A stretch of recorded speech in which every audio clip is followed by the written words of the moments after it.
दोस्तों नमस्कार। ये है मार्गदर्शन फॉर सिविल सर्विसेज। मैं अनुराग चौधरी। दोस्तों, भारतीय संविधान एवं राज्य व्यवस्था से संबंधित महत्वपूर्ण प्रश्नों का ये 14वां भाग है, जिसमें हम संघ लोक सेवा आयोग, आपातकाल, अनुसूचित जाति एवं जनजाति, निर्वाचन तथा लोकपाल एवं लोकायुक्त से संबंधित महत्वपूर्ण प्रश्नों को सॉल्व करेंगे। दोस्तों, ये वीडियो गवर्नमेंट डिग्री कॉलेज परीक्षा, government inter college, TGT, PGT, net, JRF, राजनीति विज्ञान के साथ साथ सिविल सेवा परीक्षा और विभिन्न राज्यों की राज्य सेवा परीक्षा के सामान्य अध्ययन के राज्य व्यवस्था खंड के लिए बहुत ही उपयोगी तथा महत्वपूर्ण है। तो आइए शुरू करते हैं भारतीय संविधान एवं राज्य व्यवस्था का 14वां भाग।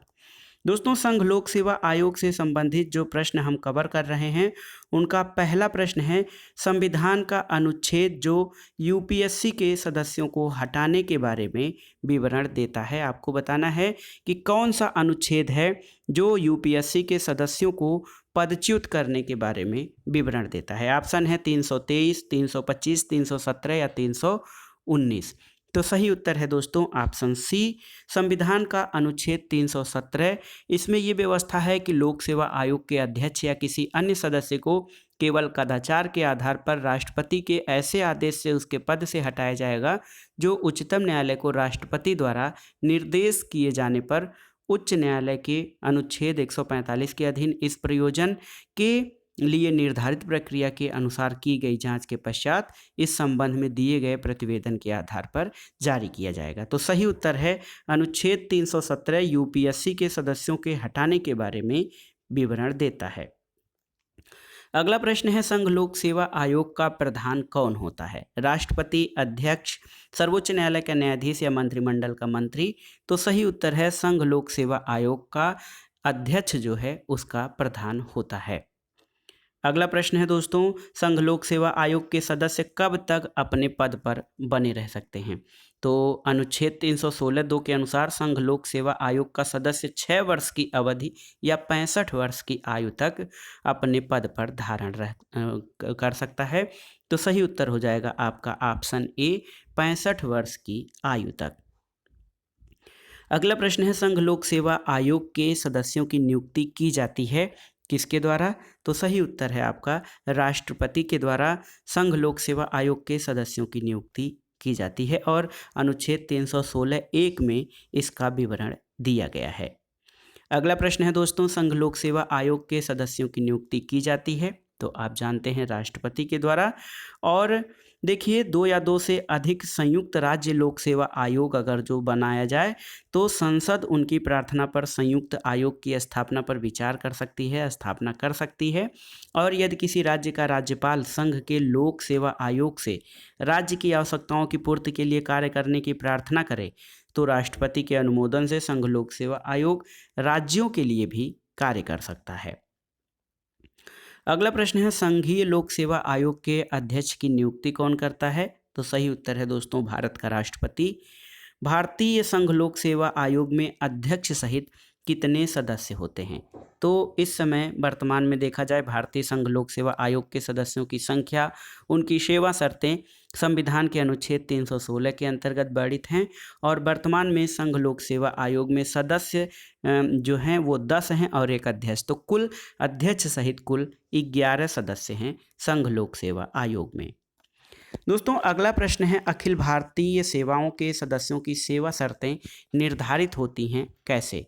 तो सही उत्तर है भारतीय संसद द्वारा। अखिल भारतीय सेवाओं के सदस्यों की सेवा शर्तें भारतीय संसद द्वारा निर्धारित होती हैं। अगला प्रश्न, एक नई अखिल भारतीय सेवा गठित की जाती है किसके द्वारा? तो संविधान के अनुच्छेद 312 के अंतर्गत एक प्रस्ताव के द्वारा नई अखिल भारतीय सेवा का गठन किया जा सकता है और इसमें राज्यसभा को विशेषाधिकार है। यदि राज्यसभा में उपस्थित और मत देने वाले सदस्यों में से कम 2/3 सदस्यों द्वारा समर्थित प्रस्ताव में घोषित किया गया है कि राष्ट्रीय हित में ये जरूरी है तो संसद एक या अधिक अखिल भारतीय सेवाओं के सृजन का उपबंध कर सकेगी।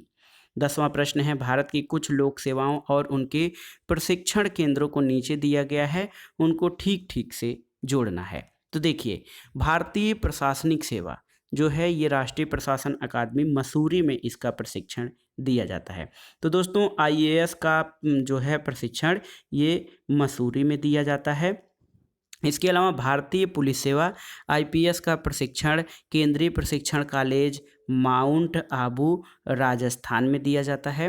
भारतीय रेल सेवा आईआरएस प्रथम श्रेणी जो होता है इसका स्टाफ कॉलेज बड़ौदा में इसका प्रशिक्षण दिया जाता है। इसके अलावा आयकर सेवा जो इनकम टैक्स है आईआरएस आईटी इसका प्रशिक्षण नागपुर में दिया जाता है। तो इस तरह से सही सुमेलन आप कर सकते हैं। अगला प्रश्न है दोस्तों, भारत में लोक सेवाओं में भर्ती के लिए प्रारंभिक परीक्षा पद्धति की सबसे पहले अनुशंसा की गई थी किसके द्वारा? तो सही उत्तर है दोस्तों कोठारी प्रतिवेदन में। भारत में लोक सेवाओं की भर्ती के लिए प्रारंभिक परीक्षा पद्धति की सबसे पहले अनुशंसा कोठारी प्रतिवेदन में किया गया था और डी.एस. कोठारी की अध्यक्षता में एक आयोग गठित किया गया था।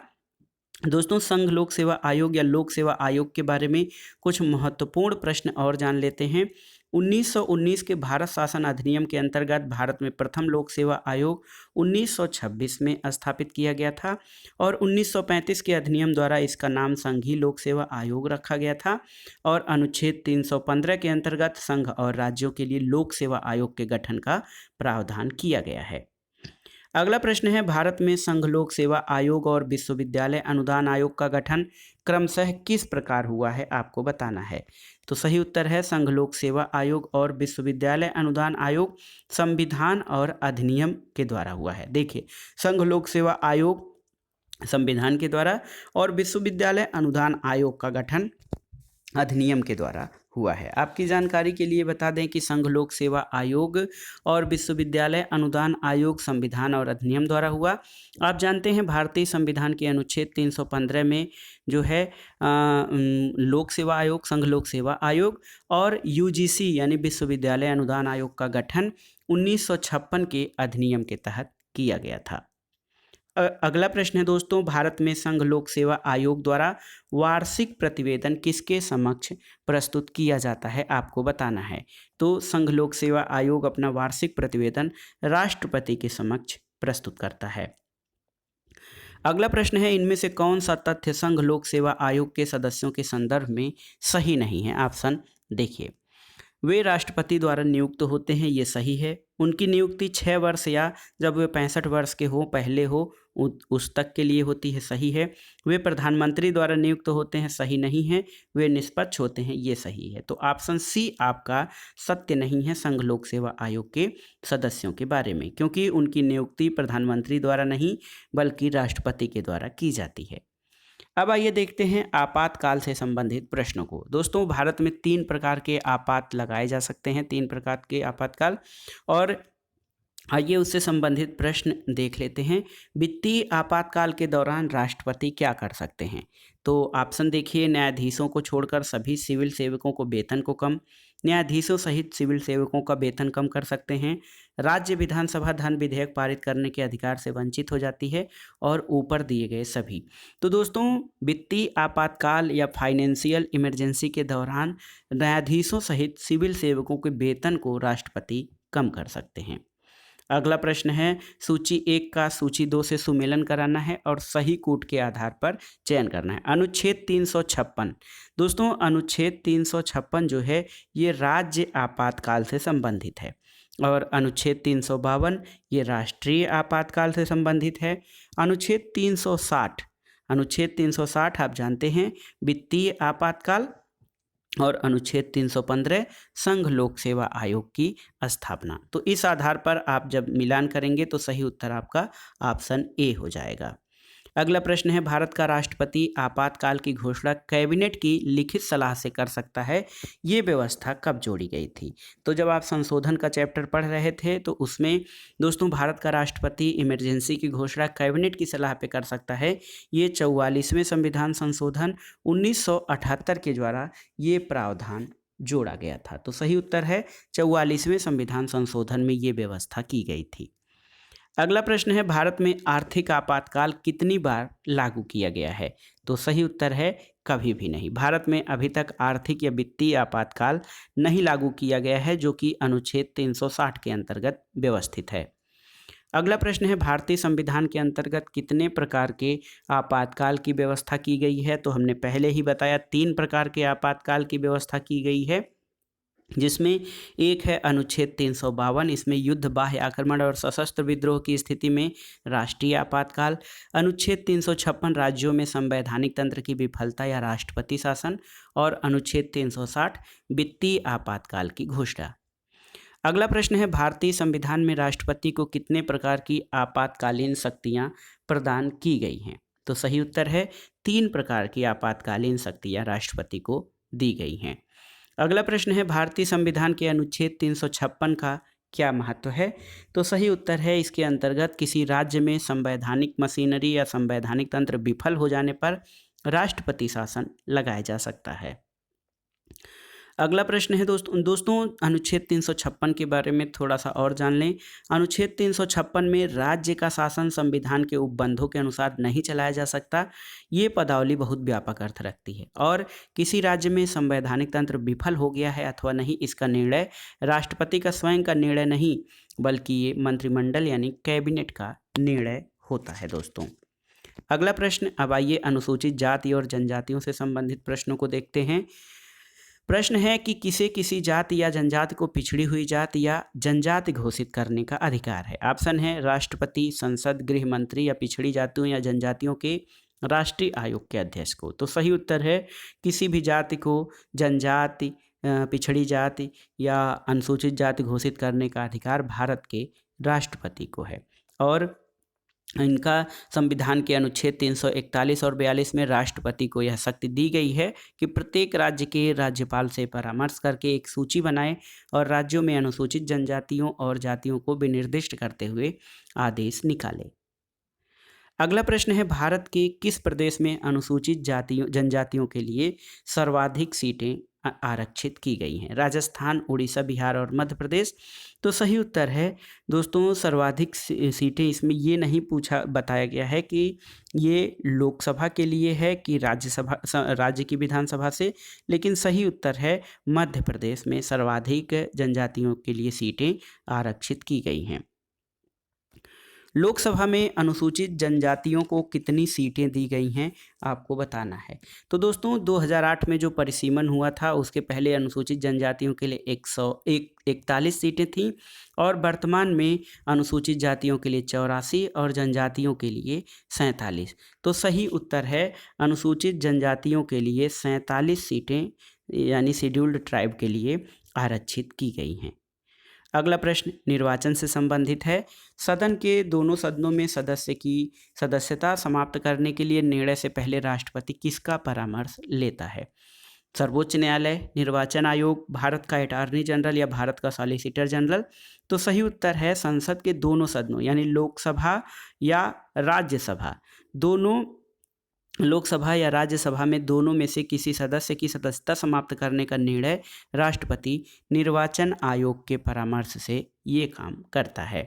अगला प्रश्न है कि भारत में दल बदल संबंधी मामले पर अंतिम निर्णय लेने का अधिकार किसको होता है? सदन के अध्यक्ष को, सत्ता पक्ष के नेता को, संबंधित दल के नेता को या निर्वाचन आयोग को। तो सही उत्तर है दोस्तों सदन के अध्यक्ष को दल बदल संबंधी मामलों में अंतिम निर्णय लेने का अधिकार है। आप जानते हैं 10वीं अनुसूची दल बदल विरोधी कानून जिसको कहा जाता है, ये 1985 में 52वें संविधान संशोधन के द्वारा लागू किया गया था और इस कानून में ये व्यवस्था की गई थी कि दल बदल से संबंधित मामले में संसद सदस्य की योग्यता का अंतिम निर्णय लोकसभा अध्यक्ष द्वारा किया जाएगा।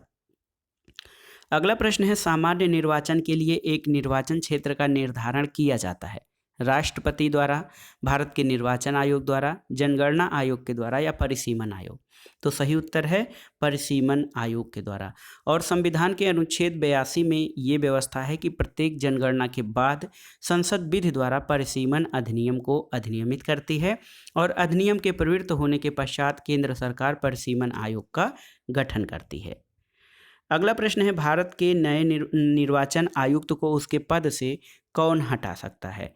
तो सही उत्तर है मुख्य निर्वाचन आयुक्त के प्रतिवेदन पे राष्ट्रपति जो हैं भारत के निर्वाचन आयुक्त को हटा सकते हैं। अगला प्रश्न है मुख्य चुनाव आयुक्त अपने कार्यकाल की समाप्ति से पहले कैसे हटाया जा सकता है? तो ऑप्शन है संघ लोक सेवा आयोग के सदस्यों की तरह, सर्वोच्च न्यायालय के जजों की तरह, सर्वोच्च न्यायालय की संस्तुति पर या मंत्रिमंडल की संस्तुति पर? तो सही उत्तर है दोस्तों, सर्वोच्च न्यायालय के जजों की तरह मुख्य चुनाव आयुक्त अपने पद से हटाया जा सकता है। इसका कारण क्या है? साबित कदाचार या असमर्थता, ये दो आधार हैं। इनके लिए संसद के प्रत्येक सदन द्वारा अपनी कुल सदस्य संख्या के बहुमत द्वारा उपस्थित और मत देने वाले सदस्यों के कम से कम 2/3 बहुमत द्वारा समर्थित समावेदन, जो उसी सत्र में राष्ट्रपति द्वारा अनुमोदित कर दिया गया हो, उसके द्वारा हटाया जा सकता है। निर्वाचन आयुक्तों को मुख्य निर्वाचन आयुक्त के परामर्श पे राष्ट्रपति द्वारा हटाया जाता है। भारत का प्रथम निर्वाचन आयुक्त कौन था? तो सही उत्तर है सुकुमार सेन। सुकुमार सेन दोस्तों भारत के प्रथम निर्वाचन आयुक्त थे। अगला प्रश्न है दोस्तों, भारत के मुख्य चुनाव आयुक्त की अवधि क्या है? तो सही उत्तर है, भारत के मुख्य चुनाव आयुक्त की अवधि कितनी होती है आपको बताना है दोस्तों। सही उत्तर है 6 वर्ष या 65 वर्ष की आयु तक जो पहले हो, ये भारत के मुख्य चुनाव आयुक्त की अवधि होती है। तो ऑप्शन बी आपका सही उत्तर होता है। मुख्य निर्वाचन आयुक्त 6 वर्ष या 65 वर्ष की आयु तक होता है। अगला प्रश्न बहुत ही महत्वपूर्ण है, कई बार परीक्षाओं में पूछा है। वोट देने का अधिकार किस प्रकार का अधिकार होता है? सामाजिक अधिकार, व्यक्तिगत अधिकार, संवैधानिक अधिकार या फिर विधिक अधिकार? तो देखा जाए दोस्तों, तो जो हमारा माध्यमिक शिक्षा सेवा चयन बोर्ड है, इसका उत्तर विकल्प सी यानी इसको संवैधानिक अधिकार मानता है। और बोर्ड का उत्तर सही नहीं है। People's union for civil liberties और अन्य बनाम भारत संघ के मामले में माननीय सर्वोच्च न्यायालय ने वोट देने के अधिकार को न तो मौलिक अधिकार न संवैधानिक अधिकार बल्कि इसे वैधानिक या विधिक अधिकार यानी स्टेचुअरी राइट माना है। तो सही उत्तर ये एक विधिक अधिकार है, न कि संवैधानिक अधिकार है। दोस्तों लोक सेवा आयोग का जो प्रश्न है उसमें भी ये प्रश्न पूछा गया था और इसमें संवैधानिक और विधिक दोनों मान लिया गया था, लेकिन वोट देने का अधिकार राजनीतिक अधिकारों के अंतर्गत भी आता है, तो इसको आप विधिक अधिकार मानिएगा। विधिक या वैधानिक अधिकार, स्टैच्यूअरी राइट। वोट देने का अधिकार क्या है? तो ये एक विधिक या राजनीतिक अधिकार दोनों की श्रेणी में आता है। भारत में मान्यता प्राप्त राष्ट्रीय पार्टी कौन नहीं है आपको बताना है। तो समाजवादी पार्टी भारत में मान्यता प्राप्त राष्ट्रीय पार्टी नहीं है। अगला प्रश्न है दोस्तों, यहाँ पर देखिए, भारत के निर्वाचन परिणाम की घोषणा के कितने दिन के बाद एक उम्मीदवार को अपना निर्वाचन व्यय संबंधित अधिकारी को सौंप देना चाहिए? तो सही उत्तर है दोस्तों 30 दिन के भीतर। जो लोक प्रतिनिधित्व अधिनियम 1951 है, उसकी धारा 77 के अनुसार भारत में निर्वाचन परिणाम की घोषणा के 30 दिन के अंदर उम्मीदवार को स्वयं अथवा अपने प्राधिकृत प्रतिनिधि द्वारा अपना निर्वाचन व्यय संबंधित अधिकारी को सौंप देना चाहिए। अगला प्रश्न है, भारत में एक राजनीतिक दल को मान्यता प्रदान की जाती है किसके द्वारा? तो आप जानते हैं निर्वाचन आयोग या चुनाव आयोग, इलेक्शन कमीशन द्वारा किसी राजनीतिक दल को जो है मान्यता प्रदान की जाती है। चुनाव आयोग के कौन कौन से कार्य होते हैं आइए जान लेते हैं। चुनाव आयोग का कार्य है संसद, राज्य विधायिका, राष्ट्रपति और उपराष्ट्रपति के चुनाव और उपचुनाव को संपन्न कराना, मतदाता सूची तैयार करना, उनका पुनरीक्षण करना, नवीकरण करना, चुनाव क्षेत्रों का पुनर्निर्धारण करना, राजनीतिक दलों, उम्मीदवारों और मतदाताओं के लिए दिशा निर्देश तैयार करना, चुनाव में खर्च किए जाने वाले धन की सीमा तय करना और राजनीतिक दलों को मान्यता देना और चुनाव चिन्हों का निर्धारण करना। राज्य निर्वाचन आयुक्त को अपदस्थ किया जा सकता है कैसे? दोस्तों आपको बताना है कि राज्य चुनाव आयुक्तों को कैसे अपदस्थ किया जा सकता है। तो सही उत्तर है राज्य निर्वाचन आयुक्त को अपदस्थ किया जा सकता है उच्च न्यायालय के न्यायाधीश को हटाने की प्रक्रिया के समान प्रक्रिया द्वारा। दोस्तों भारत का निर्वाचन आयोग का राज्य स्तरीय प्रतिनिधि मुख्य निर्वाचन अधिकारी होता है। अगला प्रश्न है, राष्ट्रीय पार्टी की श्रेणी प्राप्त करने के लिए किसी भारतीय राजनीतिक पार्टी को कम से कम कितने राज्यों में मतों के आधार पर मान्यता प्राप्त करना आवश्यक होता है? तो सही उत्तर है आपका दोस्तों कम से कम 4 राज्यों में मतों के आधार पर मान्यता प्राप्त करना जरूरी होता है। भारत के राष्ट्रपति द्वारा नियुक्त मुख्य निर्वाचन आयुक्त को संविधान में दी गई एक विशेष प्रक्रिया का पालन किए बगैर हटाया नहीं जा सकता। ये प्रक्रिया वही है जो कौन सी प्रक्रिया है? तो सही उत्तर है ये प्रक्रिया वही है जो सर्वोच्च न्यायालय के न्यायाधीश को हटाने की है। तो भारत के जो मुख्य चुनाव आयुक्त हैं उनको सर्वोच्च न्यायालय के न्यायाधीश की तरह प्रक्रिया से ही हटाया जा सकता है। अगला प्रश्न है, निम्नलिखित में से किस चुनाव में चुनाव आयोग की कोई भूमिका नहीं है? राष्ट्रपति, उपराष्ट्रपति, राज्यसभा के सदस्य या लोकसभा का अध्यक्ष? तो सही उत्तर है दोस्तों लोकसभा का अध्यक्ष। लोकसभा का अध्यक्ष जो है लोकसभा सदस्यों द्वारा अपने में से ही चुना जाता है, इसलिए इस चुनाव में चुनाव आयोग की कोई भूमिका नहीं होती है। और आप देख लीजिए, राष्ट्रपति, उपराष्ट्रपति, राज्यसभा के सदस्यों का चुनाव ये सब निर्वाचन आयोग के आधार पर होता है। अगला प्रश्न लोकपाल और लोकायुक्त से संबंधित प्रश्नों का है। ऑम्बुड्समैन का भारतीय प्रतिरूप क्या है? ऑप्शन है तहसीलदार, डिप्टी कलेक्टर, लोकपाल और लोकायुक्त। तो सही उत्तर है ऑम्बुड्समैन। दोस्तों ये स्वीडन में इसकी व्यवस्था सबसे पहले की गई थी, जिसको जनहित रक्षक कहा जाता है। नॉर्वे, स्वीडन, फिनलैंड और 1809 में स्वीडन में सबसे पहले न्यायिक ओम्बुड्समैन की नियुक्ति की गई थी। उसके बाद डेनमार्क और फिनलैंड द्वारा भी इसे अपनाया गया था। भारत में जो लोकपाल की व्यवस्था है वो ओम्बुड्समैन प्रतिमान का भारतीय प्रतिमान माना जाता है। अगला प्रश्न है लोकपाल और लोकायुक्त पदों की स्थापना संसद ने किस वर्ष अधिनियम पारित करके की थी? ऑप्शन है 1958, 1960, 1965 और 1969। तो देखा जाए दोस्तों, भारत में केंद्र स्तर पर लोकपाल की व्यवस्था, राज्य स्तर पर लोकायुक्त पद की गठन की व्यवस्था अनुशंसा सबसे पहले 1966 में मोरारजी देसाई की अध्यक्षता वाले प्रशासनिक सुधार आयोग ने दिया था। लोकपाल विधेयक सबसे पहले 1968 में पहली बार चौथी लोकसभा की अवधि में इंदिरा गांधी के कार्यकाल में पेश किया गया था और इस सदन से ये विधेयक 1969 में पारित भी हो गया था, लेकिन राज्यसभा में अटका रहा। इस बीच लोकसभा भंग हो जाने के कारण ये विधेयक पहली बार में समाप्त हो गया। तो इस प्रकार से देखा जाए तो कोई भी प्रश्न सही नहीं है, इसमें से कोई भी ऑप्शन। देखा जाए तो कुल 11 बार देखिए लोकसभा लोकपाल और लोकायुक्त से संबंधित विधेयक 1 जनवरी 2014 से कानून का रूप ले चुका है और 17 दिसंबर 2013 को राज्यसभा में कुछ संशोधनों के साथ इसको ध्वनिमत से पारित किया गया था और इससे पूर्व कुल 11 बार संसद के किसी न किसी सदन में प्रस्तुत किया गया था, लेकिन ये कभी दोनों सदनों से पारित नहीं हो पाया। अगला प्रश्न है दोस्तों लोकपाल विधेयक संसद में प्रथम बार कब प्रस्तुत किया गया था? तो सही उत्तर है 1968 में प्रथम बार चौथी लोकसभा के समय प्रस्तुत किया गया था।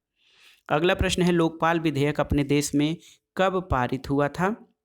तो लोकपाल विधेयक अपने देश में दोस्तों लोकपाल और लोकायुक्त विधेयक 1 जनवरी 2014 से, इसमें ऑप्शन कोई भी सही नहीं है। अगला प्रश्न है लोकायुक्त पद की स्थापना सर्वप्रथम 1971 में कहाँ की गई थी? बिहार, महाराष्ट्र, राजस्थान और तमिलनाडु। तो सही उत्तर है वर्ष 1970 में लोकपाल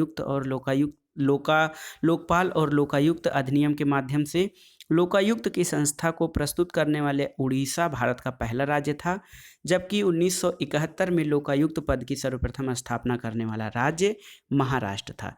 उड़ीसा सबसे पहले जो है ये संस्था प्रस्तुत किया था और 1971 में लोकायुक्त पद की स्थापना सबसे पहले महाराष्ट्र में की गई थी। अगला प्रश्न है दोस्तों भारत में सर्वप्रथम किस राज्य ने लोकायुक्त अधिनियम को लागू किया था? सही उत्तर है महाराष्ट्र। और ओम्बुड्समैन की संस्था सर्वप्रथम कहाँ स्थापित की गई थी? तो आप जानते हैं 1809 ईस्वी में स्वीडन में, ये स्कैंडिनेवियन देश में आता है। 1809 में इसकी स्थापना सबसे पहले स्वीडन में की गई थी। अगला प्रश्न देखते हैं दोस्तों, देखिए ओम्बुड्समैन की अवधारणा निम्नलिखित में से किससे संबंधित है? प्रशासनिक अभिकरण से, लोकपाल लोकायुक्त से, लोक सेवा आयोग से या सीबीआई से? तो सही उत्तर है लोकपाल और लोकायुक्त से संबंधित है ओम्बुड्समैन की अवधारणा। अगला प्रश्न 9वां प्रश्न है ओम्बुड्समैन की अवधारणा का प्रारंभ कहाँ पे हुआ? आप जानते हैं स्वीडन में। और न्यायपालिका प्रशासन की निरंकुशता पर कैसे अंकुश लगा सकती है? तो देखिए सरकार के विरुद्ध अभियोग द्वारा, मंत्रिमंडल में परिवर्तन द्वारा, राष्ट्रपति को अपदस्थ करके और लोकपाल के माध्यम से। तो सही उत्तर है न्यायपालिका प्रशासन की निरंकुशता पर लोकपाल के माध्यम से अंकुश लगा सकती है। अगला प्रश्न और इस वीडियो का आखिरी प्रश्न है दोस्तों, भारत में महान्यायवादी के पद में कौन सा एक कथन सही है? तो सही उत्तर है उसे भारत के राज्य क्षेत्र के अंतर्गत सभी न्यायालयों में सुने जाने का अधिकार होता है। तो सही उत्तर है संविधान के अनुच्छेद 76(1) के अनुसार, संविधान का अनुच्छेद जो 76(1) है उसके अनुसार राष्ट्रपति उच्च न्यायालय का न्यायाधीश नियुक्त होने के लिए, जिसके पास उच्चतम न्यायालय में न्यायाधीश नियुक्त होने की योग्यता रहे, उस व्यक्ति को भारत का महान्यायवादी नियुक्त करता है। और अनुच्छेद 76(3) के अनुसार महान्यायवादी अपने कर्तव्यों के पालन में भारत के राज्य क्षेत्र में सभी न्यायालयों में उसको सुनवाई का अधिकार होता है। तो दोस्तों ये था आज का वीडियो भारतीय संविधान एवं राज्य व्यवस्था का 14वां भाग। ये विभिन्न राज्यों की राज्य सेवा परीक्षा और लोक सेवा आयोग द्वारा आयोजित परीक्षाओं के सामान्य अध्ययन के राज्य व्यवस्था खंड के साथ साथ ये विभिन्न अध्यापक पात्रता परीक्षाओं या अध्यापक परीक्षाओं जैसे गवर्नमेंट इंटर कॉलेज प्रवक्ता, गवर्नमेंट डिग्री कॉलेज, उच्चतर शिक्षा असिस्टेंट प्रोफेसर, टीजीटी, पीजीटी आदि के लिए बहुत ही उपयोगी तथा महत्वपूर्ण है। तो दोस्तों वीडियो आपको कैसा लगा हमें कमेंट बॉक्स में ज़रूर बताइएगा। वीडियो को लाइक करें, शेयर करें और इस चैनल मार्गदर्शन फॉर सिविल सर्विसेज को सब्सक्राइब करें। वीडियो देखने के लिए धन्यवाद दोस्तों, नमस्कार।